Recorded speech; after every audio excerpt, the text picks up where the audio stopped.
जय श्रीराम. श्री तुकामाई यांनी दिलेली 4 वरदानं आपण बघत होतो. बापूसाहेब मराठे यांनी सांगितलेल्या आठवणींमधली. तारदाळकरांचं आपण मागच्या वेळेला बघितलं, तर आता तेच थोडंसं पुढे कंटिन्यू आहे. तर त्या मुलीला स्वप्न पडलं, बायकोला स्वप्न पडलं असतं तर वाटलं असतं तो भास आहे,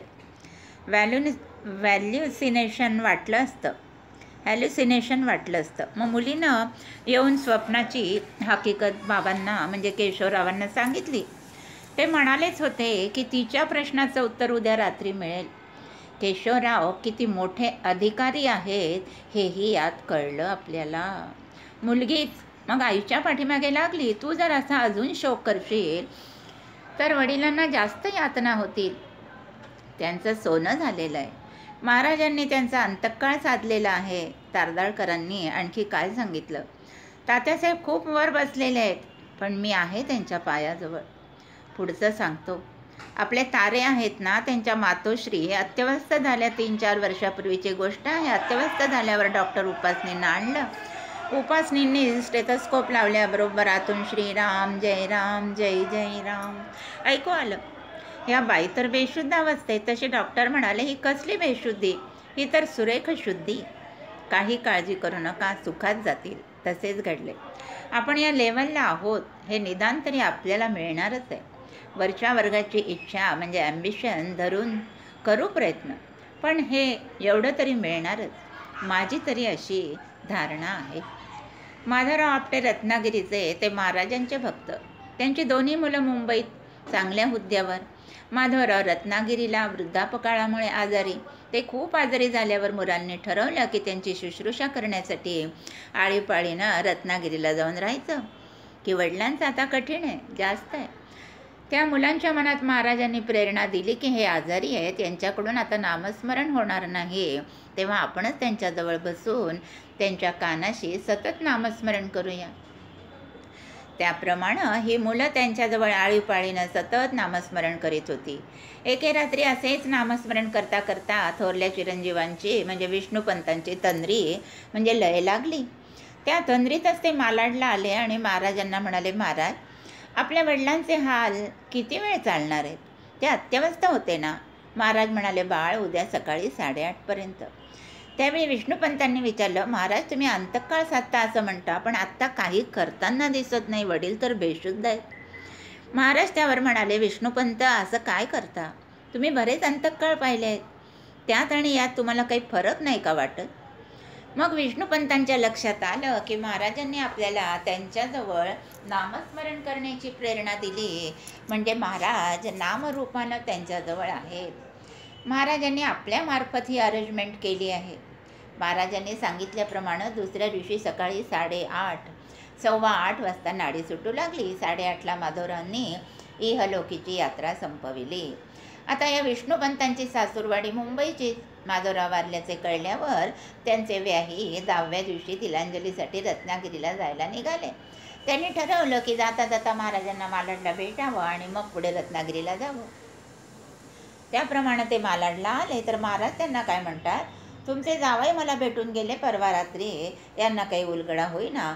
जावई तर रत्नागिरीला, मग महाराज ते येऊन गेले तसं का म्हणतायत? माझ्या ऐकण्यात काही चूक झाली का? बरं, महाराज चुकीचं बोलतील असंही नाही, हेही मनाला वाटत नव्हतं तसं. तशाच मनस्थितीत रत्नागिरीला गेले. गेल्यावर जावयांना पहिलं विचारलं, जावई बुवा, तुम्ही मुंबईला येऊन गेलात का? महाराज म्हणत होते तुम्ही त्यांना भेटलात म्हणून. तर तुम्ही गेल्या 2-3 दिवसात त्यांना भेटलात का? तसे विष्णुपंतांच्या लक्षात आलं. ट्यूब लागली त्यांची. आपण नामस्मरणाच्या तंद्रीत असताना मालाडला गेलो होतो. त्यांनी ती सर्व हकीकत सासऱ्यांना सांगितली आणि त्यांच्या हेही लक्षात आलं की महाराजांनी माधवरावांचा अंतकाळ बरोबर साधला आहे. आता पुढचा प्रसंग. एक गृहस्थ होते. त्यांचा शास्त्राचा गाढा अभ्यास होता. शास्त्रावर जबर श्रद्धा होती. त्यांना असं वाटायचं, शास्त्रात लिहिलं आहे की उत्तरायणात मृत्यू आला तर सद्गती. आणि ते खरं आहे. भीष्माचार्य शरपंजरी का पडले? उत्तरायण लागायचं होतं म्हणून.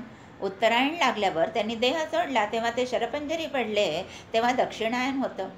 उत्तरायण लागेपर्यंत ते शरपंजरी राहिले आणि शरपंजरीसुद्धा ते अत्यंत समाधानी होते. टी व्हीवर महाभारत चाललंय ना, म्हणून सांगतो. भगवंत 5ही पांडवांना घेऊन त्यांच्याजवळ गेले. द्रौपदी बरोबर होती. त्यावेळी भीष्माचार्यांनी युधिष्ठिराला भीष्मगीता सांगितली. शरपंजरी पडले असताना भीष्मगीता सांगून झाल्यावर द्रौपदी खुदकन हसली. तसे भीष्माचार्यांनी विचारलं, सुनबाई तू का हसलीस?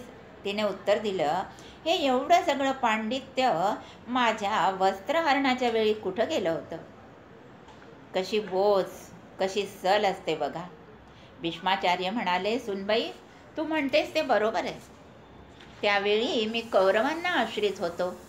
कौरवांचं अशुद्ध अन्न कौरवांचं माझ्या पोटात होतं. माझं रक्त अशुद्ध होतं. त्यावेळी मी काही बोललो असतो तर परिणाम झाला नसता, कारण माझं रक्तच अशुद्ध होतं. मी आत्ता बोलतोय कारण ते अशुद्ध सर्व निघून गेलंय. मी भगवत प्रेमानं भरलोय म्हणून भीष्मगीता सांगतोय. तर त्या गृहस्थाची काय धारणा होती की मी उत्तरायणात जायला पाहिजे. आणि उत्तरायण लागायला 6 दिवस होते.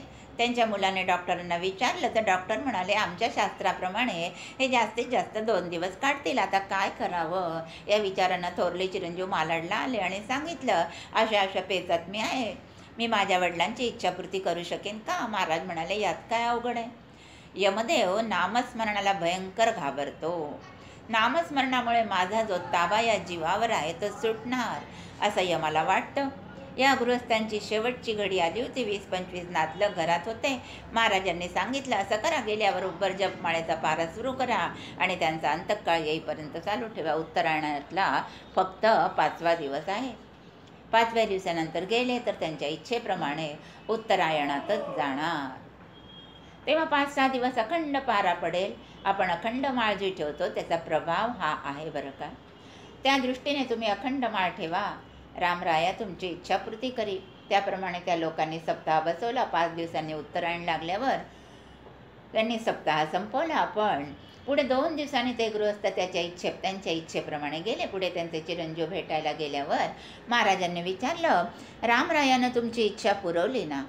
नामस्मरणाचं हे महत्त्व आहे. माझ्या नामाचं सामर्थ्य हे आहे. लोकांना कळतच नाही हे सामर्थ्य. अरे मरणही असं हुकमी आणू शकता असं महाराजांनी सांगितलं. तर आता पुढची आठवण उद्या बघूया. जय श्रीराम. श्री अनंतकोटी ब्रह्मांड नायक राजाधिराज सच्चिदानंद सद्गुरु श्री ब्रह्मचैतन्य महाराज की जय. श्री ब्रह्मानंद महाराज की जय. जय.